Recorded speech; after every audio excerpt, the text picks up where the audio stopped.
In today's video, we're going to talk about something that's really been on my mind a lot, something I've been questioning or just asking and observing myself, my past, my present, but also just the common trend I see in so many different people. And I'm always asking, why do we suffer? Why is person A suffering so much? And why is suffering, well, let's go back. The first Buddhist truth is life is suffering, and I do agree.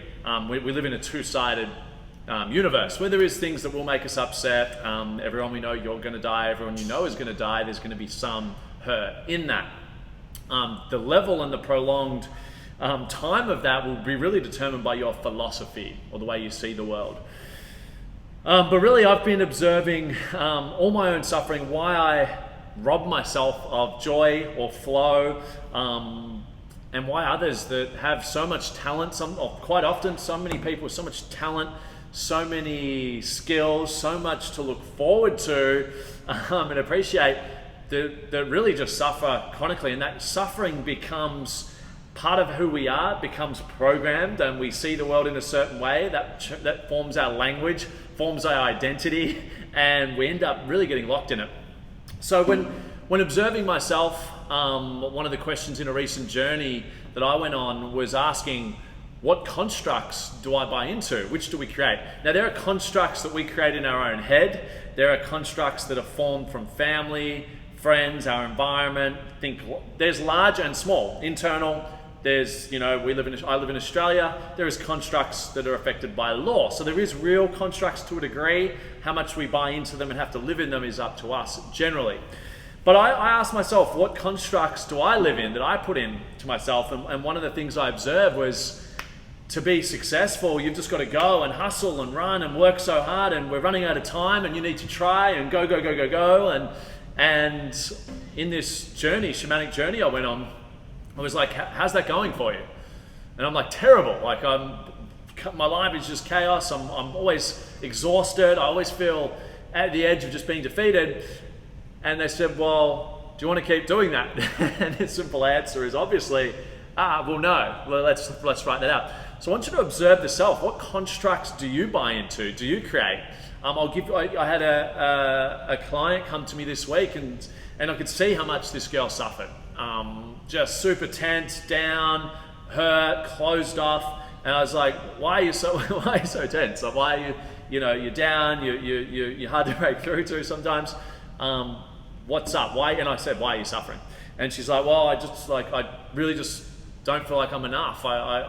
She's got a great job, but she does, her parents don't see it as enough.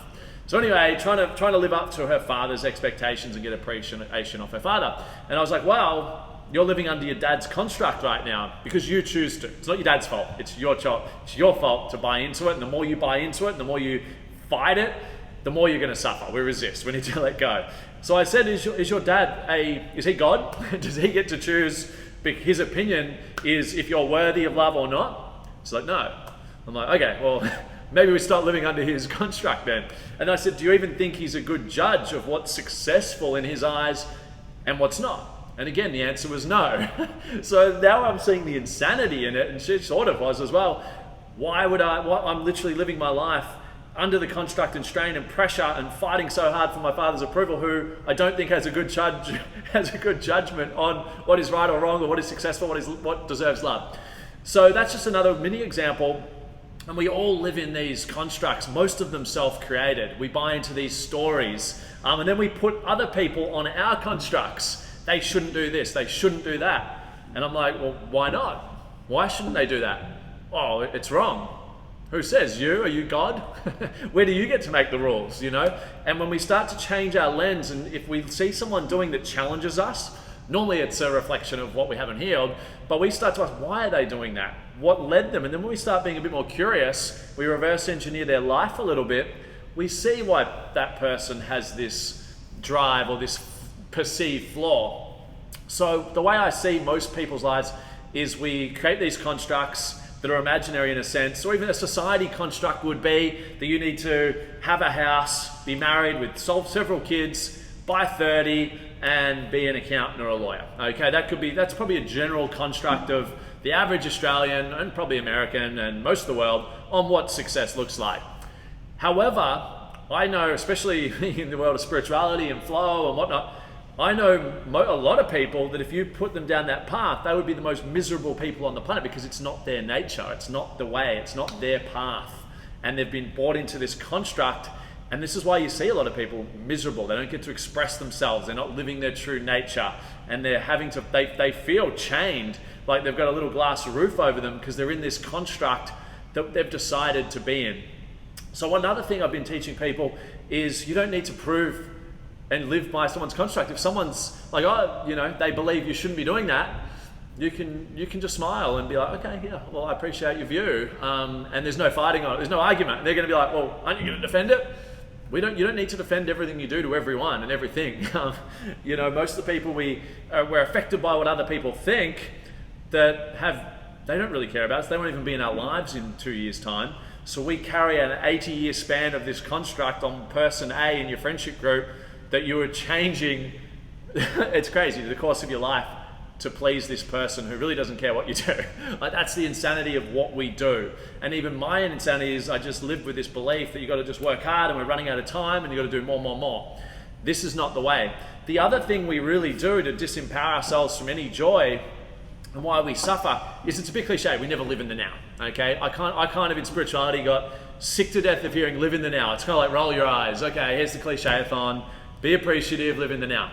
But really when you dissect it a little bit deeper, it is why we suffer. We're always projecting or thinking forward. What if, what happening? We're future pacing all the time, playing out the scenarios normally bad. What if they do that? What if this happens? What if that happens? When we go back into the now and just surrender that we don't have control over the future, we will do the best we can to get that future we want. But when we just let go and this mystical force that created the Big Bang, the universe, the ability that these human beings that we call ourselves are able to recreate this intelligence, we're just going to give a little bit of trust to that. And then we can go back to the now. And when we're in the now, we're back in our senses. And this is why meditation, often it's great to just go back to the senses, observe the pattern on the tree, the smell, the touch, the taste, because it gets us out of that constant future pacing. What if they do that? What if? That is a good way to stress yourself out and just scrape the fun out of everything.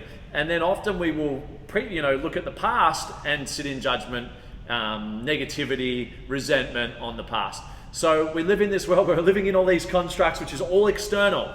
Okay, what will they think? I need to be approved here. Everything is external. And then the way consumerism works, and really society as a whole, that money is a big factor in the world we live in the West, if you're watching this, is the way consumerism works is marketing and Facebook and all these things are designed for you to not feel enough and to want to look outward. Because the beautiful thing for a business, when you start looking outwards, they make money. This multi-trillion-dollar machine of money doesn't want you feeling whole. It doesn't want you being in the now. It doesn't want you to go down to that beach and just sit there and breathe and be happy to be alive and enjoy the sand and swim and not be in your head, robbing you of your connection with your spirit. There's no money in that. So the way 100 years of excess, we'll call it consumerism, it's getting worse through social media, is it's got you feeling like you're not enough. It's got you addicted to dopamine, external. So we're always need from the external, and in the external we're fearing judgment, living in all these constructs. So this is what I mean by living in the now. We're ruled by the external, and it causes us nothing but suffering. So when we just come back to the now and don't buy into the philosophy of having to work so hard to force to approve, you come into this world, all you need to do is live your true nature, just like this tree does. It doesn't think, it doesn't worry about the past. If it's not pretty enough, this tree's over here is a lot nicer, it's bigger, I should be that, I want that. And the animal kingdom's the same, they just live their true nature. So when you let go of all these other constructs and not be outside influenced and come inward, now you're driven by this life force that lives within you that most of us are so far disconnected from. So when we come back into the power of now, we breathe, we slow down, we reconnect with whether it's the cosmic intelligence, the spirit, or our spirit, we're able to almost be guided by what we truly want, okay? And when you're guided by what you want, you have no care what anyone else's construct is, because this is more truthful to you. So this is what is meant, in my opinion, about coming back to the now, living in line with your true nature. You need to stop chasing being. We all die, and none of us are virtually remembered in the next 1,000 years.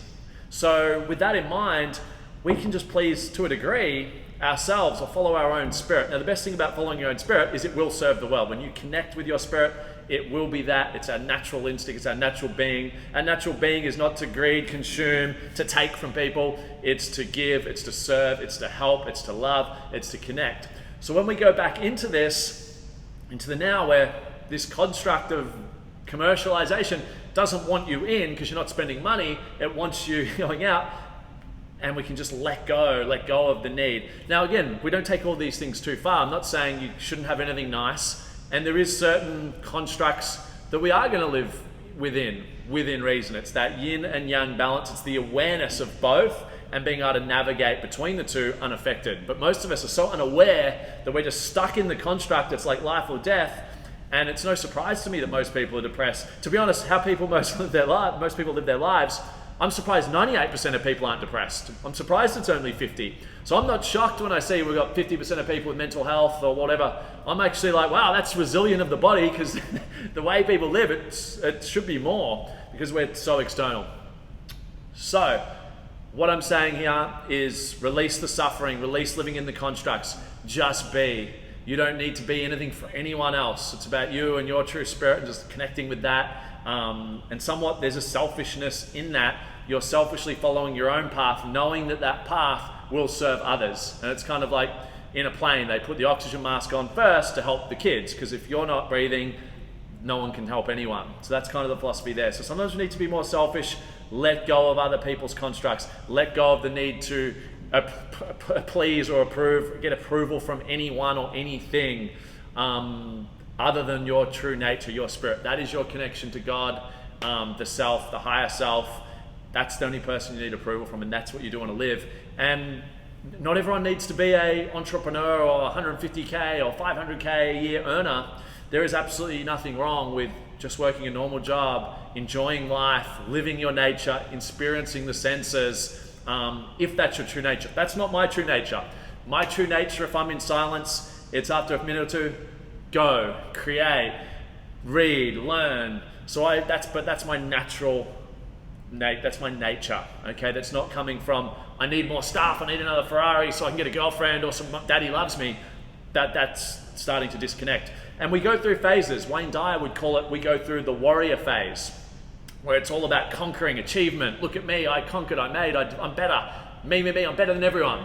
The warrior stage. And then we move into or past that stage of no ego or an egolessness, and just moving into our true nature and service and peace and that non-competitive ego. And that's a magical process for us all to go through at some point. And obviously it would be great if some of the leaders of this free world could adopt. But yeah, that's why I see most people suffer. We're outside our heads, choosing to be in this terrible place outside their heads. And again, if you're in control of the future and the past and where your mind goes, I love living in the future. I love creating and manifesting or creating energetically something in the mind to bring it into fruition, and having dreams and having goals. I'm not attached to them, because I might shoot northwest but end up northwest-west or whatever. Bruce Lee said it best. He says, goals are merely a starting point. Okay, so the big paradox of flow is, should I have goals or should I just go with the flow? The answer is you have goals and then flow. So you set the goal, it gets you in action, take one step at a time within your true nature, and you'll naturally be guided. You may shoot off north and end up northeast. Your natural guide, the universe, this cosmic intelligence will guide you, but you do need to take action. You need to go somewhere, because if you have no goals, the natural flow of the universe is to flow. It's to move. Water moves. Energy circulates. So stagnation is death. It's not saying sit back and wait for the signs. It's that yin and yang, that balance of some goals, some go with the flow. And again, that yin yang seems to have the answer in everything, that perfect integration of duality of one versus either set goals or just go with the flow. Vegan or carnivore. Well, I'm actually at the moment going vegan all day, carnivore at night. Okay? And again, maybe because I'm so in this yin and yang, I just see the union in most things, or maybe everything. So that's the video I want to talk about. Just really identify, to finish, what constructs are you living under that are causing you to suffer, to not just to be at peace, robbing you of peace, robbing you of the now, and robbing you of just flow. and they're all pretty similar. It's just we're fearing judgment of everyone else, all the constructs. We're judging others and projecting our constructs with no compassion for that person on them, and both of them just create this mass frustration. I can see it in people. They're tense. They're like a boiling pot ready to be triggered. But when we calm, we detach. We don't try and force. We let people be as they are. We don't try and convince everyone. This is the route. This is the way of the Tao. This is the way of peace. This is the way of our true nature, harmony, all those things. Hope you enjoyed the video. We'll see you next episode.